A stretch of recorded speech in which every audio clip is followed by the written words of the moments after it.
समय आ गया है दुनिया को बताने का कि सनातन क्या है।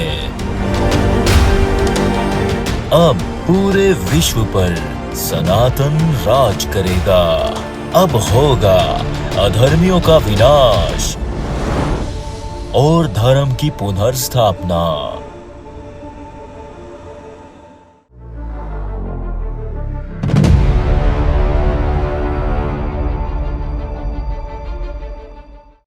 आज हम चर्चा करने जा रहे हैं गौमूत्र पर।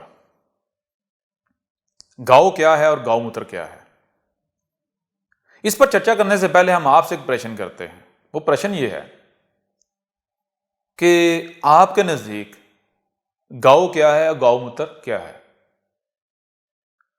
तो आपके पास इस प्रश्न का क्या उत्तर होगा? क्या आपको बताने की जरूरत है? बहुत आसान है। आपके नजदीक गौ वही है जिसको सारी दुनिया गौ कह रही है, और आपके नजदीक गौमूत्र क्या है? वही है जिसको सारी दुनिया गौमूत्र कह रही है। यदि किसी भी बाबा से, किसी भी साधु से, किसी भी संत से, किसी भी पंडित से यह प्रश्न किया जाए कि पंडित जी, बाबा जी, साधु जी, संत जी, कि गौ क्या है और गौमूत्र क्या है, तो क्या बताएगा? वो ये कहेगा कि ये जो 4 टांगों वाला एक पशु है, यह है गौ, जो दूध देती है, जिसका आप दूध पीते हैं, जो घास खाती है, घास फूस खाती है और दूध देती है, आप उसका दूध पीते हैं। और गौमूत्र, उसका जो मूत्र है, उसका जो यूरिन है, वो है गौमूत्र। अब यहां एक प्रश्न है, देखें, गौ अगर यही है और गौमूत्र यही है जो कहा जा रहा है, तो फिर गौमूत्र क्यों पिया जाता है? अब किसी भी बाबा से, किसी साधु से, किसी संत से, किसी पंडित से यह प्रश्न करें कि पंडित जी, बाबा जी, साधु जी, संत जी, कि गौमूत्र के फायदे क्या हैं, ये क्यों पीना चाहिए?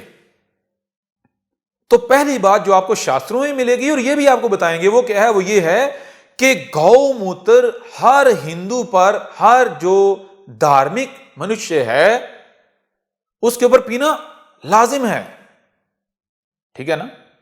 अवश्य पीना है, पीना ही है। अगर आप गौमूत्र नहीं पीते तो आप तो हिंदू ही नहीं हो, आप तो सनातनी ही नहीं हो, ये शास्त्र कहते हैं। ठीक है ना? शास्त्रों में क्या है? शास्त्रों में यह है कि गौमूत्र पिएंगे तो आप क्या होंगे? आप पवित्र होंगे, आपकी अपवित्रता आपसे दूर होगी, और पवित्र होना ही तो आपका लक्ष्य है। धर्म की जरूरत क्यों है? धर्म की जरूरत इसलिए है कि आपने अपने आप को पवित्र करना है, अपने आप को प्योरीफाई करना है। और प्योरीफाई कैसे होंगे? शास्त्र क्या कहते हैं? शास्त्र तो कहते हैं कि प्योरीफाई होने के लिए आपको गौमूत्र पीना पड़ेगा। आपकी अपवित्रता के पीछे वजह क्या है? कारण क्या है? रीजन क्या है? काज क्या है? आप जो अपवित्र हो गए हैं, आप पवित्र नहीं रहे, उसका कारण, उसकी वजह, उसकी काज ही यही है कि आपने गौमूत्र पीना छोड़ दिया। आपने गौमूत्र पीना त्याग दिया। अच्छा, तो गौमूत्र पीने के फायदे क्या हैं? देखिए, सबसे पहली बात, सबसे पहला फायदा वो क्या है? गौमूत्र पीने से आपकी जो अपवित्रता है वो दूर हो जाती है, आप पवित्र हो जाते हैं। गौमूत्र पीने से आप बुद्धिमान हो जाते हैं। गौमूत्र पीने से आपके शरीर के जितने भी रोग होते हैं वो सब दूर हो जाते हैं, आपका शरीर निरोगी बन जाता है, निरोगी हो जाता है। गौमूत्र पीने से आपकी आत्मा निरोगी हो जाती है। गौमूत्र पीने से आपको क्या होता है? आपका कोई रोग नहीं रहता, आपकी तमाम की तमाम सभी प्रकार की समस्याएं आपसे दूर हो जाती हैं, उनका समाधान हो जाता है। आप ये पूछें कि कौन सा फायदा नहीं है है गौमूत्र पीने का? जी, सभी प्रकार के फायदे केवल गौमूत्र पीने में ही छुपे हुए हैं। यह कहता है धर्म, यह कहते हैं शास्त्र। अब पंडित जी, बाबा जी, साधु जी, संत जी, गौमूत्र क्या है?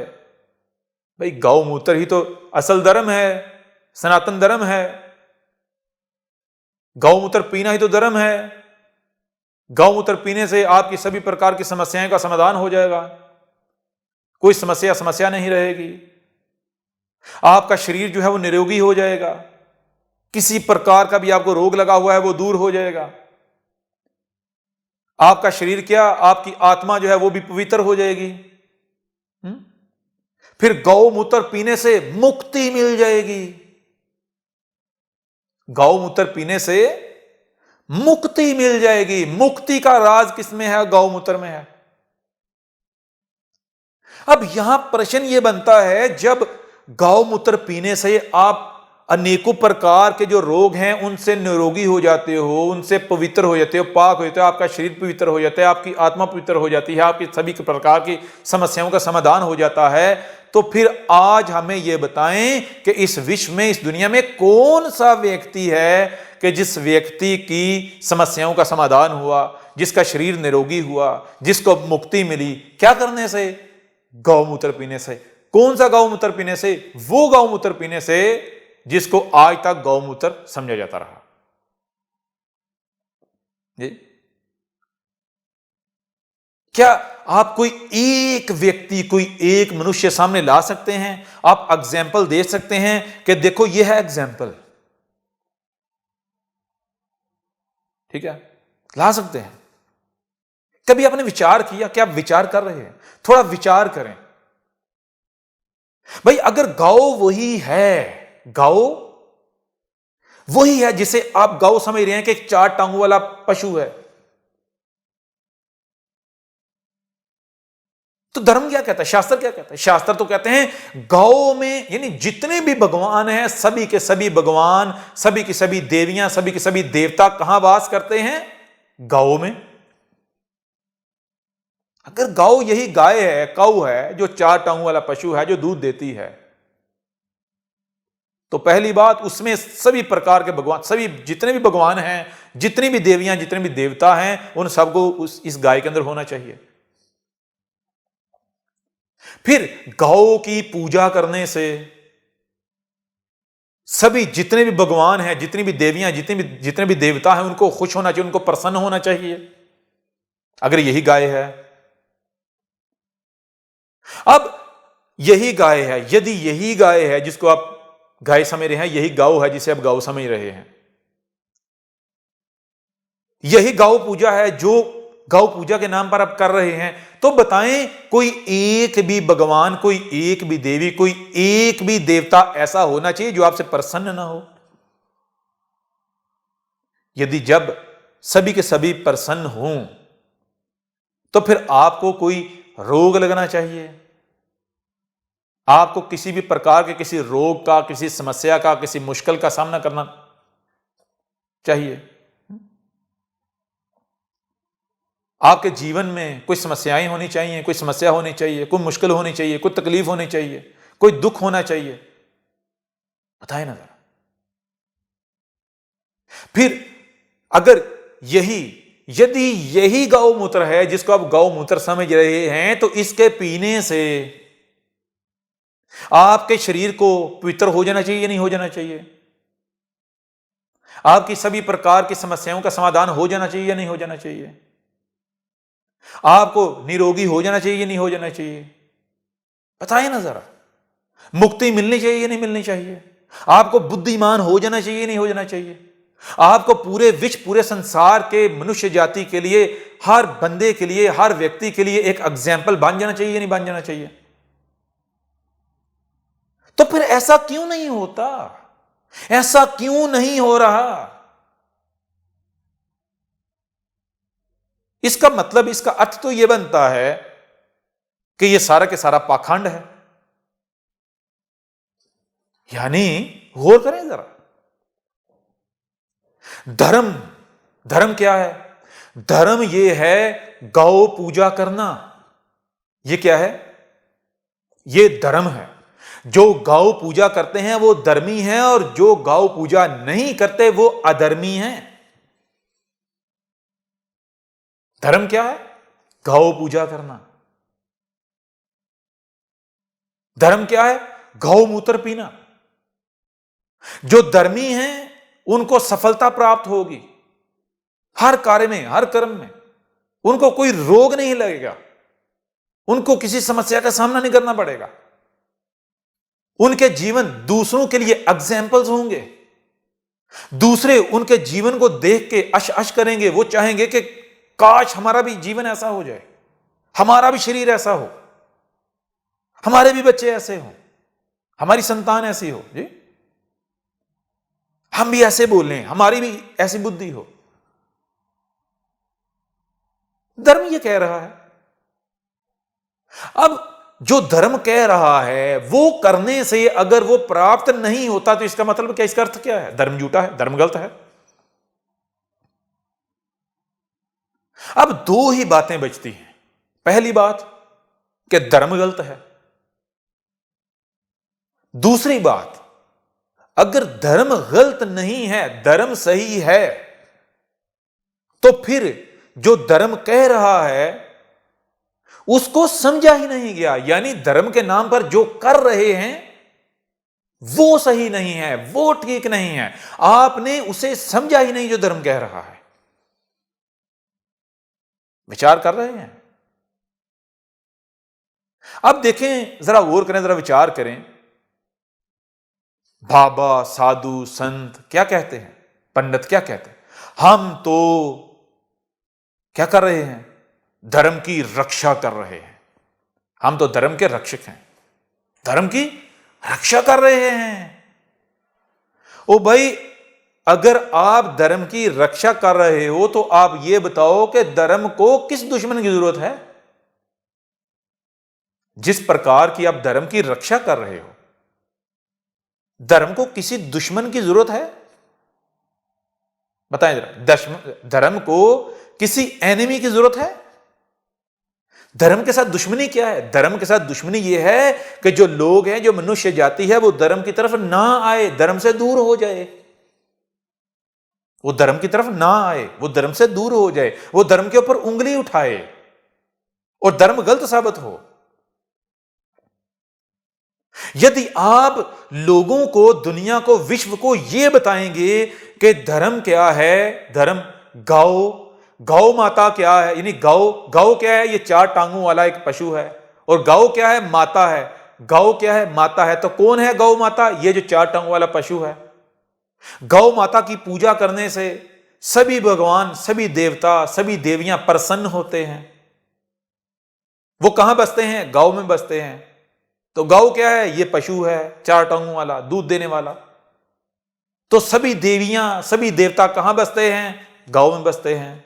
गौ पूजा करने से वो सभी प्रसन्न होते हैं। जब वो सभी प्रसन्न होते हैं तो आपके जीवन में कोई समस्या नहीं रहती, कोई कठिनता नहीं रहती, आपको कोई रोग नहीं लगता। अगर आप रोगी होंगे भी तो निरोगी हो जाएंगे। आपको, आपके जीवन में सिर्फ और सिर्फ क्या होगी? केवल सफलता ही सफलता होगी। अब आप दुनिया को यह बता रहे हैं, विश्व को यह बता रहे हैं, क्या है? ये गौ है, ये गौ माता है, इस गौ की पूजा ऐसे करनी है, ये गौ मूत्र है, इसके पीने से ये होगा। अब वो सारा कुछ करने से वो नहीं होता जो धर्म कह रहा है, वो प्राप्त नहीं होता। तो अब आप बताएं, कौन है जो धर्म के करीब आएगा? और जो धर्म के करीब हैं, जो धर्म को मान रहे हैं, जब वो करने से उनको वो प्राप्त नहीं होगा जिसकी प्राप्ति के लिए वो कर रहे हैं। गौ पूजा करने से उनकी समस्याओं का समाधान नहीं होगा, उनके शरीर निरोगी नहीं होंगे, उनको सफलताएं नहीं मिलेंगी, सफलता नहीं मिलेगी।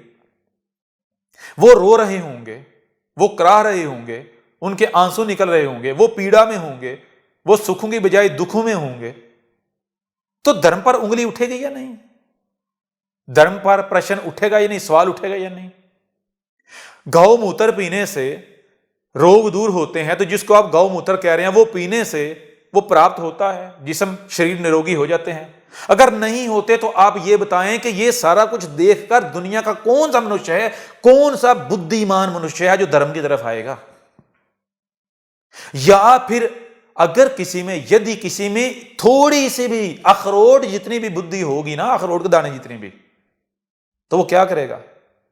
वो कहेगा ये पाखंड है, धर्म क्या है? पाखंड है, और वो धर्म से दूर हो जाएगा।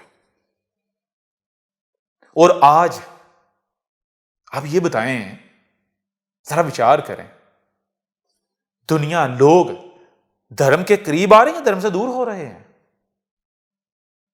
धर्म को अपना रहे हैं या धर्म को छोड़ रहे हैं, त्याग रहे हैं? तो जब आप गूगल करेंगे, जब आप दुनिया में देखेंगे, तो क्या होता है?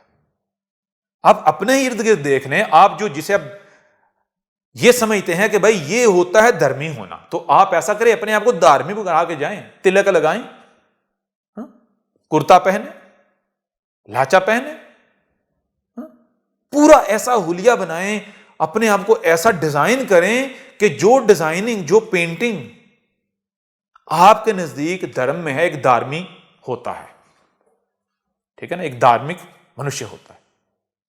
फिर आप जाएं, किसी ऑफिस में जाएं, किसी पढ़े लिखे के सामने जाएं, फिर देखें वो आपको कैसे देखता है, किस नजर से देखता है। विचार करें या नहीं कर रहे? वो आपको मूर्ख समझेगा। क्यों मूर्ख समझेगा? भाई एक 4 टांगों वाले पशु की पूजा कर रहा है, 4 टांगों वाला जो पशु है उसको माता कह रहा है, कह रहा है उसमें सारे देवी देवता जो हैं वो बसते हैं। कौन से? वो देवी देवता जो आपको सेहत देते हैं, हा? जो आपको रोग नहीं लगने देते, जो आपको समस्याओं से बचाते हैं, जो आपको सफलता देते हैं, हा? जो आपकी मदद करते हैं। और इसकी हालत देखो। तो कभी विचार किया? जो लोग ये कह रहे हैं ये जो 4 टांगों वाला पशु है ये गौ है, ये गौ माता है, इसकी पूजा करनी है, इसका जो मूत्र है वो पीना है, वो पीना ही धर्म है, गौ मूत्र पीने से क्या होगा? मुक्ति मिलेगी, शरीर जो है उसमें पवित्रता आएगी, अपवित्रता दूर होगी, जिस्म शरीर जो है पवित्र हो जाएंगे, निरोगी हो जाएंगे, ना केवल शरीर बल्कि आत्मा जो है वो भी पवित्र हो जाएगी। वो क्या कर रहे हैं? क्या वो धर्म की रक्षा कर रहे हैं या धर्म के ऊपर सवालात उठाने के लिए रास्ते आसान कर रहे हैं? वो एक ऐसा मार्ग, एक ऐसा रास्ता तैयार कर रहे हैं कि लोग उस रास्ते पर चल के धर्म के ऊपर सवाल उठाएं, उंगली उठाएं। विचार करें जरा। जब ऐसे रक्षक होंगे तो धर्म को किसी दुश्मन की जरूरत है? धर्म को किसी दुश्मन की जरूरत नहीं है। धर्म के सबसे बड़े दुश्मन, सबसे बड़े एनिमी यही लोग हैं जो धर्म के रक्षक के नाम पर धर्म के साथ दुश्मनी कर रहे हैं। आज हम आपको बताएंगे कि गौ क्या है, गौ का माता होना क्या है। रियलिटी में, हकीकत में, सत्य में आप खुद कहेंगे कि हां वाकयातन यही माता है। ठीक है ना? गौ माता की पूजा क्या है, गौ मूत्र क्या है, गौ मूत्र पीने से क्या होता है, आज हम आपको बताएंगे। और हमारे बताने के बाद अगर यदि आपकी बुद्धि ना माने, आपका हृदय इसको ना माने, तब कहना। और फिर जिसे हम गौ कहेंगे उसको गौ मानने से, उसको गौ माता मानने से दुनिया में, इस विश्व में कोई एक भी व्यक्ति इनकार करके दिखाए, वो कह के दिखाए कि नहीं आप गलत कह रहे हो, ये गौ नहीं है, ये गौ माता नहीं है। जिसको हम बताएंगे कि ये है गौ मूत्र, दुनिया में कोई एक व्यक्ति ये कह के दिखाए कि नहीं ये गौ मूत्र नहीं है, वो उंगली उठा के दिखाए, वो प्रश्न करके दिखाए, सवाल उठा के दिखाए। और फिर उसके पीने से आपका शरीर निरोगी ना हो, आपकी आत्मा पवित्र ना हो, कोई कह के दिखाए कि ये जो मूत्र है इसके पीने से ऐसा नहीं होता, नहीं हो सकता, ठीक है, तो फिर कहना ऐसा मुमकिन ही नहीं है, ये असंभव है कि हमारे बताने के बाद कोई उंगली उठा पाए, हमारे बताने के बाद भी कोई ये कहेगा नहीं ये गौमूत्र नहीं है, ये गौ नहीं है, ये गौमाता नहीं है। ठीक है ना। तो अब आ जाओ इस तरफ कि गौ क्या है, गौ का माता होना क्या है, कैसे गौ माता है, और फिर गौ मूत्र क्या है। गौ मूत्र पीना ही धर्म है। गौ मूत्र पीने से ही क्या होगा, आपका स्नान होगा, आपका शरीर पवित्र होगा, आपकी आत्मा पवित्र होगी। तो सबसे पहले आ जाएं इस तरफ, आप अपने आप से ये प्रश्न करें कि आपको बनाया किसने। तो क्या इसका उत्तर आपके सामने ये नहीं आएगा कि आपको इस प्रकृति ने बनाया है, आपको इस प्रकृति ने बनाया है। जब प्रकृति ने बनाया है तो जरा विचार करो कि प्रकृति ने आपको कैसा बनाया है। प्रकृति ने आपको कैसा बनाया? क्या प्रकृति ने आपको आंखें नहीं दी, देखने वाला नहीं बनाया? क्या प्रकृति ने आपको कान नहीं दिए, सुनने वाला नहीं बनाया? क्या प्रकृति ने आपको ऐसा नहीं बनाया कि जो आप देखते और सुनते हो उसको समझ सको? उसको समझने के लिए बुद्धि नहीं दी, विचार करने के लिए बुद्धि नहीं दी? दी ना। तो जब प्रकृति के दिए हुए इन टूल्स का आप उपयोग करोगे, इनका आप इस्तेमाल करोगे, इनका आप यूज करोगे, जो भी आपको दिखाई दे रहा है आपके इर्द गिर्द, ये प्रकृति, ये ब्रह्मांड, जब आप इसको देखोगे, सुनोगे और समझोगे तो आपको पता चलेगा कि ये जो प्रकृति है ये बेजान नहीं है, ये गूंगी नहीं है। प्रकृति गूंगी नहीं है। ठीक है। गौ इसी से गीता है, इसी से गाना है, इसी से गा है। गा संस्कृत में कहते हैं बोलने को। गा क्या कहते हैं, किसको कहते हैं? संस्कृत में गा कहते हैं बोलने को। गौ कहते हैं बोल रहा है या बोल रही है, गा रहा है, गा। ठीक है ना। इसी से गाना, इसी से गीता। बात समझ आ रही? विचार कर रहे या नहीं कर रहे? तो ये जो प्रकृति है, जिसे आप मदर नेचर कहते हैं, जिसे आप दुनिया कहते हैं, जिसे जमीनों आसमान कहते हैं, जिसे आप ये कायनात कहते हैं, जिसे आप ब्रह्मांड कहते हैं, आपको लगता है कि ये पर्वत हैं, पहाड़ हैं, ये समंदर हैं, ये दरिया हैं, ये नदियां, ये नाले, ये घास फूस, ये दरख्त वृक्ष, ये सब बेजान हैं, ये सब गूंगे हैं, ये सब बेजान है, ये सब गूंगे हैं। तो क्या सत्य यही है? सत्य ये नहीं है। सत्य ये है कि सब के सब गा रहे हैं, बोल रहे हैं। कोई जर्रा इस ब्रह्मांड में, कोई एक एटम, कोई यानी परमाणु, कोई एक परमाणु भी ऐसा नहीं है कि जो गूंगा है, जो बोल नहीं रहा, जो गा नहीं रहा। जानते हैं समस्या कहां है, मसला क्या है, कहां है? समस्या यहां है, मसला यहां है कि आप ये समझते हो कि बोलने का मतलब, बोलने का, गाने का अर्थ ये है। क्या है गाने का, बोलने का अर्थ? कि जो आप जिस तरह बोल रहे हैं, जिस तरह आप बोल रहे हैं, कोई इस तरह बोलेगा तो ये बोलना है, कोई इस तरह बोलेगा तो ये बोलना है, इसके अलावा कुछ और बोलना नहीं है। यहां है समस्या, असल समस्या ये है। ठीक है ना। क्या जो आप भोजन करते हैं वो एक प्रकार का है? जो आप देखते हैं कोई एक ही प्रकार की शायद देखते हैं? जो गिनती है क्या बार बार आपके सामने एक ही आता है? या फिर एक के बाद दो, दो के बाद तीन, तीन के बाद चार, चार के बाद पांच, यानी डिफरेंट हालतें आती हैं। एक, दो, तीन, चार, पांच, छह, सात, आठ, नौ, 10, हालतें बदलती चली जाती है। सब कुछ अनेकों प्रकार का है। तो जब सब कुछ अनेकों प्रकार का है तो ऐसे बोलना, जिस संस्कृत में कहते हैं गाना, बोलना, गाना, गाना क्या है? यह भी अनेकों प्रकार का है।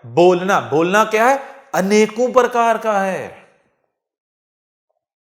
ठीक है? तो इस ब्रह्मांड में कुछ भी ऐसा नहीं है जो गूंगा है, जो बोल नहीं रहा, जो गा नहीं रहा। ठीक हो गया? अब थोड़ा बढ़े आगे।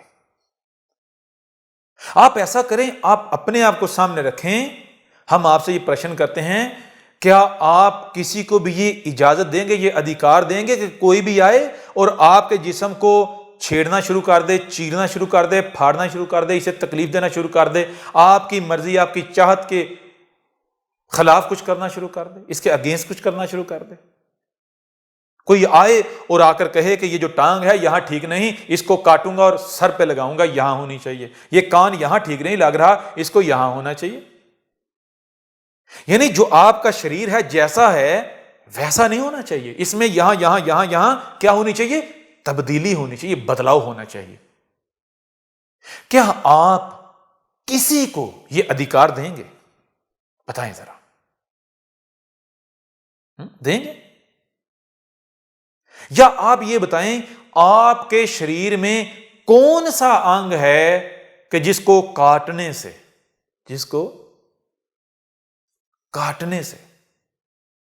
तोड़ने से, फाड़ने से आपको पीड़ा नहीं होती?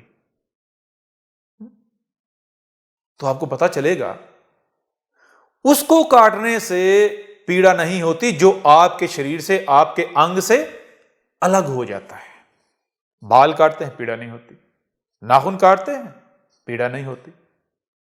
लेकिन इनकी जगह यदि आप अपने शरीर के किसी भी हिस्से को काटें तो पीड़ा होती या नहीं होती? होती ना। तो जैसे आपको पीड़ा होती है, ऐसे ही ये जिसे आप क्या कहते हैं? प्रकृति कहते हैं, ब्रह्मांड कहते हैं, विश्व कहते हैं, दुनिया कहते हैं, कायनात कहते हैं, इसे भी पीड़ा होती है। जैसे आप चीख उठते हैं, कोई आपको पीड़ा दे, तो ये ब्रह्मांड, प्रकृति भी चीख उठती है जब इसको कोई पीड़ा देता है। विचार कर रहे हैं या नहीं कर रहे? आपके शरीर के किसी छोटे से छोटे अंग को भी अगर छेड़ा जाएगा, काटा जाएगा, तो आपको पीड़ा होगी। आप बर्दाश्त नहीं करेंगे, आप टॉलरेट नहीं करेंगे। ऐसे ही प्रकृति को अगर तकलीफ दी जाती है, प्रकृति को यदि पीड़ा दी जाती है, उसे चीरा जाता है, फाड़ा जाता है, उसको बदलने की कोशिश की जाती है, उसे बदला जाता है, तो प्रकृति को भी क्या होता है? पीड़ा होती है। तो आपको प्रकृति ने कैसा बनाया है? आपको बनाया है देखने वाला, सुनने वाला, महसूस करने वाला और समझने वाला। तो जब आप ये पहाड़ों को, ये दरियाओं को, समंदरों को, प्रकृति को, जब आप प्रकृति को देखेंगे, सुनेंगे, इसको आप महसूस करेंगे, इसे आप समझेंगे, तो फिर आपको पता चलेगा कि ये प्रकृति गूंगी नहीं है, ये गा रही है, ये बोल रही है। ये क्या कर रही है? ये गूंगी नहीं है, ये बोल रही है, बोलने वाली है। इसे संस्कृत में कहते हैं गाओ। ये गाओ है। प्रकृति क्या है? प्रकृति गाओ है। और फिर तुम ये बताओ कि जो तुम्हें जन्म देता है, जन्म देने वाला कौन होता है? जन्म देने वाली मां होती या नहीं होती? पिता होता या नहीं होता? ठीक है ना? जन्म देने वाला कौन होता है? जन्म देने वाला कौन होता है? जो जन्म देने वाली है उसे मां कहते हो या नहीं? तो जिसने तुम्हें जन्म दिया उसे मां कहते हो। उस मां को किसने जन्म दिया? हा? उसकी मां ने। उसको किसने जन्म दिया? उसकी मां ने। तो इस तरह करते करते जरा विचार करो कि तुम सबको किसने जन्म दिया है, तुम कहां से आए हो, तुम सबकी मां कौन है। जब विचार करोगे तो तुम्हें पता चलेगा ना केवल ये जो प्रकृति है ये गौ है, ये गा रही है, ये बोल रही है, बल्कि ये प्रकृति क्या है? ये माता है, ये मां है। इसकी पूजा करनी है। पूजा करने का क्या मतलब है, क्या अर्थ है? पूजा करने का मतलब यह है कि प्रकृति को तकलीफ नहीं देनी, प्रकृति को बदलना नहीं है, प्रकृति के खिलाफ नहीं जाना। मां किसे कहते हैं बताओ जरा? मां जो बच्चे की देखभाल करती है, जो बच्चे को उसकी जितनी भी नीड्स हैं वो देती है, जिसकी पीड़ा किसकी पीड़ा होती है? बच्चे की पीड़ा ही उसकी पीड़ा होती है, जो बच्चे के लिए जीती है। ठीक है ना? बताओ जरा। तो तुम सब की मां कौन है? तुमने किस से जन्म लिया है? जरा विचार करो। ये जो तुम्हारे शरीर हैं ये कहां से बन रहे हैं, किसने बनाए हैं? क्या ये प्रकृति से नहीं एग्जिस्ट किए, प्रकृति से नहीं बने, प्रकृति से नहीं वजूद में आए? जरा ये बताओ कि तुम जो सांस लेते हो, ऑक्सीजन, ये तुम्हें कौन दे रहा है? बताओ जरा। क्या प्रकृति के अलावा कोई और दे रहा है? तो फिर तुम ये बताओ कि सांस के बिना तुम जिंदा रह सकते हो? तुम्हारी सांस रोक ली जाए तो तड़पोगे या नहीं तड़पोगे? तो तुम्हें तड़पने से किसने बचाया हुआ है? बताओ जरा। ऑक्सीजन दे के तुम्हें किसने आनंद में रखा हुआ है अपनी गोद में? बताओ जरा।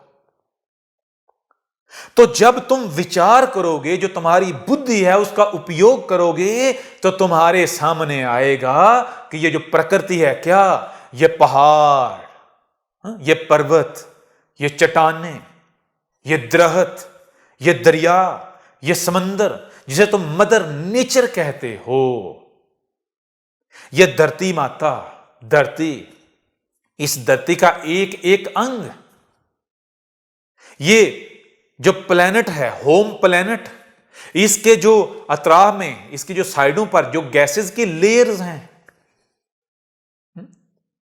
जब तुम विचार करोगे तो ना केवल तुम्हारे ऊपर ये वाज़ेह होगा, तुम्हारे सामने ये रहस्य आएगा, ये राज आएगा कि ये जो प्रकृति है ये एक वजूद है, एक शरीर है, बल्कि तुम्हारे सामने ये बात भी आएगी, ये रहस्य भी आएगा कि ये प्रकृति क्या है? ये गूंगी नहीं है, ये बोल रही है। हम इसके बोलने को तब समझेंगे जब हम अपनी बुद्धि का उपयोग करेंगे। ठीक है? हम इस प्रकृति को समझने की, इस प्रकृति को देखेंगे, इस प्रकृति को सुनेंगे, इस प्रकृति को महसूस करेंगे, इस प्रकृति को जब समझेंगे तो फिर हमें पता चलेगा कि ये प्रकृति गूंगी नहीं है, ये गौ है, ये गा रही है। ये क्या कर रही है? ये गा रही है, ये बोल रही है।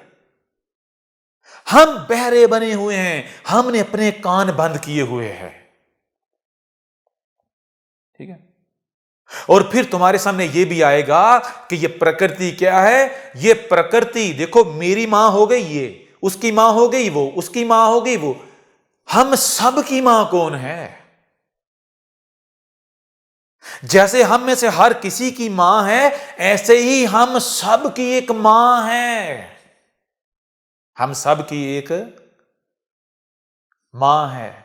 जैसे एक घर के अंदर एक मां है, एक बाप है, उसके बच्चे हैं, एक घर है, ऐसे ही एक बड़ा घर है। ये पृथ्वी, ये धरती, ये दुनिया, ये संसार, ये हम सब का घर है।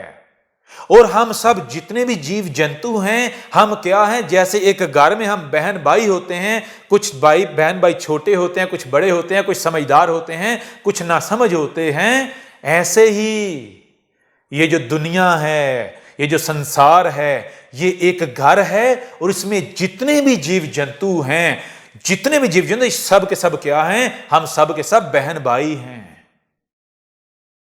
कुछ क्या है, कुछ बच्चे हैं, छोटे हैं, कुछ बड़े हैं, कुछ बुद्धिमान हैं, कुछ में भी बुद्धि नहीं है, कुछ में बुद्धि नहीं है। तो जरा ये बताओ, घर के अंदर जो छोटे होते हैं, जो बुद्धिमान नहीं होते, उनको काटा जाता है, उनको तकलीफ दी जाती है, उनको खाया जाता है, उनको पीड़ित किया जाता है, उनको पीड़ा दी जाती है। विचार करो जरा, बताओ जरा। या फिर उनका ख्याल रखा जाता है, उनको पीड़ा नहीं दी जाती। उनको यदि पीड़ा होती है तो उनकी पीड़ा से जो बड़ा होता है, जो बड़ा भाई होता है, जो बड़ी बहन होती है, जो मां प्रकार होती है, जो पिता प्रकार होता है, वो पीड़ित हो जाता है। उनकी समस्या ही बड़े की समस्या होती है। उनकी पीड़ा, घर में जो बड़ा होता है उसकी पीड़ा होती है, उनकी समस्याओं का समाधान करना होता है, उनको उनसे उनकी जो पीड़ा होती है उसको दूर करना होता है। तो जब तुम इस बुद्धि का उपयोग करोगे, जब तुम विचार करोगे, जब तुम जो प्रकृति है, ये जो दुनिया है, पर्वत, पहाड़, जो ग्लेशियर्स हैं, जो झरने हैं, जो नदियां हैं, जो मट्टी है, जो धरती है, जो वृक्ष हैं, जो खेत हैं, जो कलियां हैं, जो जीव हैं, जो जंतु हैं, जो पशु हैं, जो पक्षी हैं, जब तुम इन सब में विचार करोगे, जब तुम इन सब को देखोगे, जब तुम इन सब को सुनोगे, जब तुम इन सब को महसूस करोगे, जब तुम इन सब को समझोगे, तुम्हें पता चलेगा कि जो प्रकृति है, जैसे जैसे तुम वसी होते चलोगे, बढ़ते चले जाओगे, तुम्हें पता चलेगा ये पूरे का पूरा ब्रह्मांड, ये एक ही तन है, सनातन। ये प्रकृति, ये दुनिया, ये जैसे हमारा एक घर होता है, ऐसे हम सब का घर है। जैसे घर के अंदर माता पिता होते हैं, घर के अंदर कुछ बड़े होते हैं, कुछ छोटे होते हैं, बहन भाई होते हैं, ठीक है ना।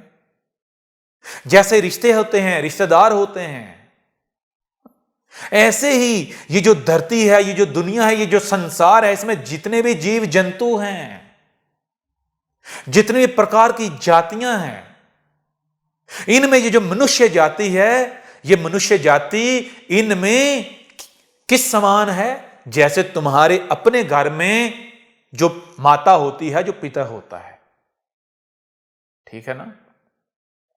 तो जो मनुष्य जाति है, जो ये इस संसार में जितने भी जीव जंतु हैं, जितनी भी जातियां हैं, जितने पशु पक्षी हैं, इन सब में माता पिता समान हैं, ठीक है। बड़े भाई बड़ी बहन के समान हैं। तो बाकी जो पशु पक्षी हैं, ये छोटे बहन भाइयों के समान हैं, ये अपनी औलाद, अपनी संतान के समान हैं। तो क्या छोटे बहन भाइयों को पीड़ित किया जाता है, उनको पीड़ा दी जाती है, उनको काटा जाता है, उनको मारा जाता है, उनको बिगाड़ा जाता है, उनको तकलीफ दी जाती है, उनके घर तोड़े जाते हैं या उनको घर बना के दिए जाते हैं, उनको काट कर खाया जाता है? बताओ जरा, खुद विचार करो, हमें जवाब दो। तो ये प्रकृति क्या है? ये प्रकृति गूंगी नहीं है, ये गौ है। जरा गौर करो, विचार करो। जब तुम एक जानवर को मारते हो, काटते हो, काटने के लिए जब छुरी लेकर उसके करीब जाती है, वो क्या करता है? क्या वो तुम्हारा इस्तकबाल करता है, स्वागत करता है कि आओ छुरी लो और मेरी गर्दन के ऊपर फेर दो, मुझे काट दो? या फिर वो रेजिस्ट करता है, उसके आंसू निकलते हैं, वो रोता है? बताओ जरा। तो जो वो रेजिस्ट कर रहा होता है, तुम खुद बताओ, जरा खुद बताओ कि वो क्या कह रहा होता है। वो बोल ही तो रहा होता है। अब अगर तुम उसके बोलने को ना सुन रहे हो, ना समझ रहे हो, तो गूंगे तुम हो, बहरे तुम हो, फॉल्ट तुम में है, अंधे तुम हो। वो गूंगे नहीं है, वो अंधे नहीं है, वो बहरे नहीं है, वो तो बोल रहे हैं। हम एक एग्जाम्पल एग्जाम में रखते हैं। वो एग्जाम्पल ये है, जरा विचार करो, तुम्हारे मुंह के ऊपर पट्टी बांध दी जाए, तुम्हारे मुंह के ऊपर पट्टी बांध दी जाए, और फिर एक तलवार लेके, एक बंदूक लेके तुम्हारे ऊपर तान ली जाए और कहा जाए अभी तुम्हें मार दिया जाएगा, तो क्या कहोगे? क्या उस वक्त जबान निकालोगे, जबान से कहोगे? हा? या उस वक्त ऊ आ और एक्शंस करोगे, तड़पोगे? तो वो जो तुम तड़प रहे होगे, वो क्या कह रहे होगे? क्या यही नहीं कह रहे होगे कि मुझे छोड़ दो, मुझे ना मारो, मुझे मेरी जिंदगी प्यारी है, मुझे पीड़ा ना दो, मुझे तकलीफ ना दो? तो जैसे तुम्हारा मुंह बांध दिया जाए, तुम मुंह से ना बोल सको, तुम तड़पते हो, वो तुम्हारा तड़पना क्या होता है? तुम हाथ पांव मारते हो, वो तुम्हारा हाथ पांव मारना क्या होता है? क्या यही नहीं होता कि तुम ये कह रहे होते मुझे ना मार, मुझे ना तकलीफ दे, मुझे ना काट? यही नहीं कह रहे होते? चलो और सरल कर देते हैं। कभी किसी व्यक्ति को किसी गंगा में, दरिया में, समंदर में डूबते हुए तो देखा होगा?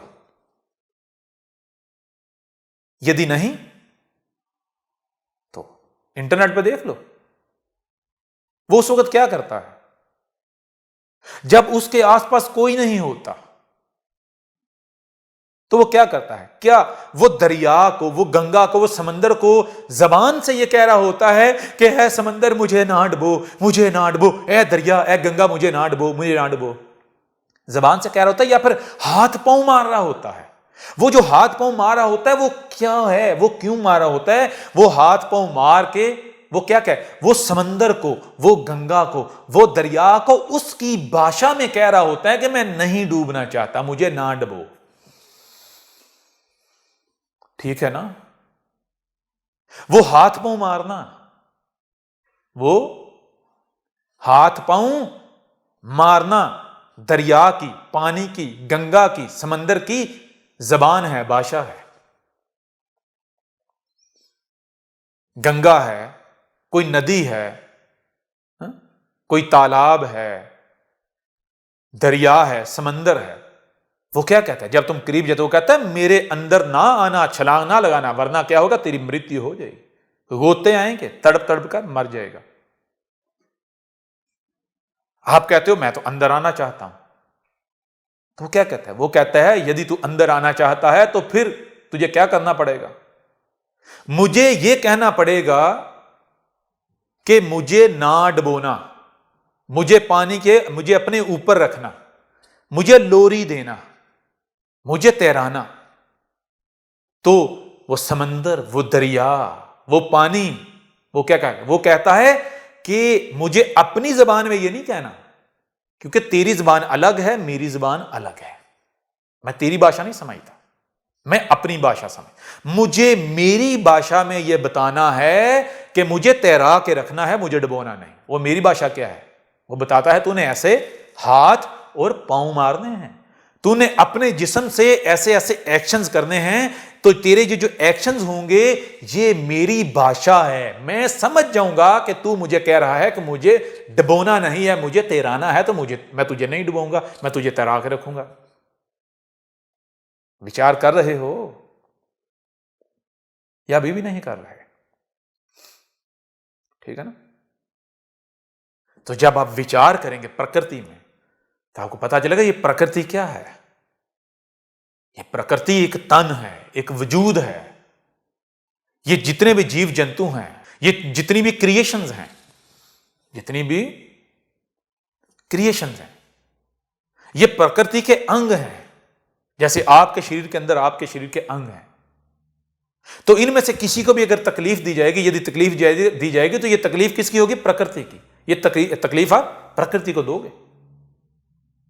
ठीक है, ये दुनिया, ये क्या, ये आपका घर है। इस दुनिया में, इस संसार में आप जो मनुष्य जाति हो, ऐसे ही हो जैसे आपके अपने घर में आपके माता पिता होते हैं। इस दुनिया में आपकी ड्यूटी, आपका धर्म, आपका कर्म क्या होना चाहिए और क्या है? आपका धर्म और कर्म यह है, आपने इस दुनिया के, इस विश्व को स्वर्ग बनाना है। आपने क्या करना है? इन पशु पक्षियों को काटना नहीं है। आपने इस धरती माता को फाड़ना नहीं है। आपने प्रकृति ने जो कुछ जैसा बनाया उसमें छेड़छाड़ नहीं करनी, प्रकृति को उसके हाल पर छोड़ना है। ठीक है ना? ये है जब आप रीजनिंग करोगे, प्रकृति को सुनोगे, देखोगे, विचार करोगे, रीजनिंग करोगे, आपको पता चलेगा कि ये प्रकृति क्या है। ये गूंगी नहीं है, ये गा रही है, ये गौ है। और ये सिर्फ गौ नहीं है, ये माता भी है। ये हम सब की मां है, माता है। तो मां को तकलीफ नहीं दी जाती। ये हमारी मां हमें पीने के लिए पानी दे रही है। ये हमारी मां हमें सांस लेने के लिए ऑक्सीजन दे रही है। ये हमारी मां हमें चलने के लिए अपना जिस्म दे रही है। हम इसके जिस्म पर, इसके शरीर पर चल रहे हैं, रह रहे हैं। ठीक है ना? ये हमारी मां हमें अपनी गोद में सुलाती है। सुलाने के लिए क्या करती है? लाइट ऑफ कर देती है, जिसे तुम कहते हो रात्रि रात हो गई है, अंधेरा हो गया है। तुम्हारे आनंद का कितना ख्याल रखती है।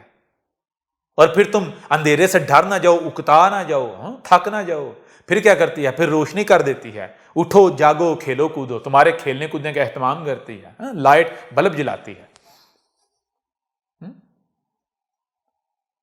फिर ये प्रकृति तुम्हारी मां क्या करती है? तुम्हें खाने को अनेकों प्रकार के फल देती है, अनेकों प्रकार का भोजन देती है।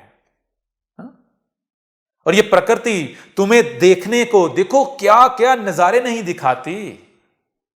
झरने, कहीं पर ये ग्लेशियर, बर्फों के नजारे, कहीं पर गिरते हुए, नीचे झड़ते हुए पानी के नजारे, ग्रीनरी, ऐसे ऐसे नजारे के जो सहरजदा करते हैं, जिनमें तुम खो जाते हो, तुम्हें आनंद आता है। बताओ ना जरा। प्रकृति ने तुम्हें, तुम्हारे लिए एक ऐसे टेलीविजन का बंदोबस्त किया कि जो 360 डिग्री है, हर तरफ नजारे नजारे। देखो जरा, तुम्हारे मनोरंजन में कैसा इस्तेमाल किया? किसने? प्रकृति ने किया। प्रकृति क्या, आप बताओ यार, ये इतने एहतमाम कौन करेगा? इतना बंदोबस्त कौन करेगा? तुम्हारे हर तरह के सुख का, आराम का ख्याल कौन करेगा? ऐसा तो मां करती है, जो जन्म देने वाली होती है। तो क्या इस प्रकृति ने तुम्हें जन्म नहीं दिया? क्या ये प्रकृति तुम्हें रात और दिन नहीं दे रही? क्या ये प्रकृति तुम्हें खाने को नहीं दे रही, पीने को नहीं दे रही, जिंदा रहने के लिए सांस नहीं दे रही, रहने के लिए अपना शरीर नहीं दे रही? तो जरा ये बताओ कि बदले में तुम इस प्रकृति के साथ क्या कर रहे हो, जो कि तुम्हारी मां है? इस मां की पूजा कर रहे हो, जो कि पूजनीय है, इसको पूज रहे हो। पूजने का मतलब क्या है? पूजने का मतलब यह है कि गिर जाना, सजदे में गिर जाना माता के आगे। ठीक है ना? कोई जिद ना करना, मां को तकलीफ ना देना। और तुम क्या कर रहे हो? पहाड़ों को फाड़ रहे हो, चीर रहे हो, धरती माता को, मां को उसमें सुराख कर रहे हो, खोद के अपनी मां का खून निकाल रहे हो, जिसे तुम कहते हो क्रूड ऑयल। तुम्हारे शरीर से ब्लड सारा खींच लिया जाए, अच्छा लगेगा? तुम क्या कर रहे हो? अपनी मां के साथ गौ माता, उसके साथ क्या कर रहे हो? अब गौ की समझ है? गौ क्या है? ओ गौ, ये चार टांगों वाली, ये जो चार टांगों वाला जो पशु है, ये नहीं है।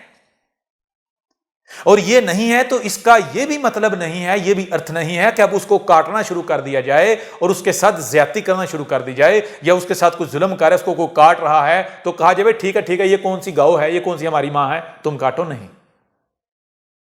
वो भी मां है छोटे लेवल पर,